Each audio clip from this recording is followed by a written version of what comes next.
بسم اللہ الرحمن الرحیم۔ میں ہوں یاسر قیوم اور آپ دیکھ رہے ہیں وائی کیو انفو ٹی وی۔ میری کمپنی کا نام ہے Obaiz international overseas employment promoters and Obaiz international travel and tours. Pakistan میں سرکاری سکیم کے تحت حج 12 لاکھ کا ہوگا اور اس وقت ملک میں اتنی مہنگائی ہے کہ مڈل کلاس کے لیے سرکاری حج کرنا نہایت ہی مشکل ہو گیا ہے۔ پاکستان میں اس بار ایلوکیٹڈ سیٹ زیادہ ہیں لیکن حج کرنے کے لیے امیدوار کم، تو اس لیے حکومت نے قرعہ اندازی کیے بغیر تمام امیدواروں کو حج پہ بھیجنے کا فیصلہ کر لیا ہے۔ تو پاکستان میں اس سال حج اخراجات اس قدر زیادہ کیوں ہیں؟ سب سے پہلی وجہ یہ ہے دنیا بھر کی طرح سعودی عرب میں بھی اس دفعہ مہنگائی کی شرح بڑھ گئی ہے، جس کی وجہ سے سہولیات کی قیمتوں میں بھی اضافہ ہوا ہے۔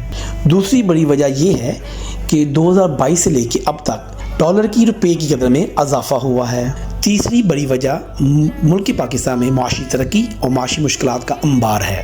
کیا کام دنوں کے لیے حج پر جانے سے اخراجات کم کیے جا سکتے ہیں؟ حج حکام کا کہنا ہے کام دنوں کا حج زیادہ مہنگا پڑتا ہے، جس کی بڑی وجہ یہ ہے کہ معمولاتی زندگی سے ہٹ کر آپ کو ایئر لائن کی ریزرویشن کروانی پڑتی ہے، جو کہ بہت مہنگی پڑ سکتی ہیں۔ حج کے اخراجات کیسے کم کیے جا سکتے ہیں؟ کم اخراجات میں حج تب ممکن ہے جب آپ سستی فلائٹس اور سستے ہوٹل بک کرتے ہیں۔ یہ بھی تب ممکن ہے کہ آپ حج سے بہت دن پہلے ٹکٹ کی بکنگ اور ہوٹل بکنگ کریں اور حج کے بعد بہت دن بعد آپ واپس ریٹرن آئیں۔ یہ تھی آج کی معلومات حج کے متعلق۔ اس دفعہ پاکستان میں حج کرنا نہایت ہی مشکل ہو گیا ہے۔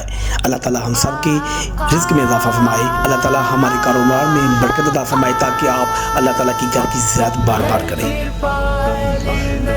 ہمیں دیں اجازت، نیکسٹ ویڈیو میں پھر ملیں گے۔ خدا حافظ۔